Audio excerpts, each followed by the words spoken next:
অনেকটি আম নিয়ে এসেছি, প্রায় 5 কিলোর মতন আম নিয়ে এসেছি। ড্রাগন ফল নিয়ে এসেছি, পেয়ারা লয়ে এসেছি 1 কিলো, আর 5 কেজি আম নিয়ে এসেছি। আমটি অনেক ভালো হয়েছে, মাত্র 50 টাকা কেজি। আমার আবার আম অনেক প্রিয়, যেহেতু আমের সিজন, আর বেশি দিন নাই খেয়ে, এই কারণে মন ভরে খাইতেছি। আমি এভাবে সব ফ্রিজে রেখে দেবো। পেয়ারা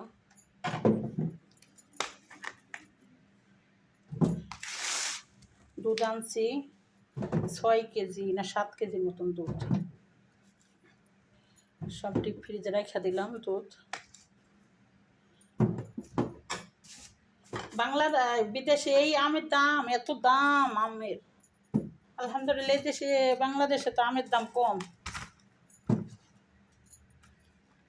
এটা থাই কেটে খাবো, তো আমি কত বইরে গেছি,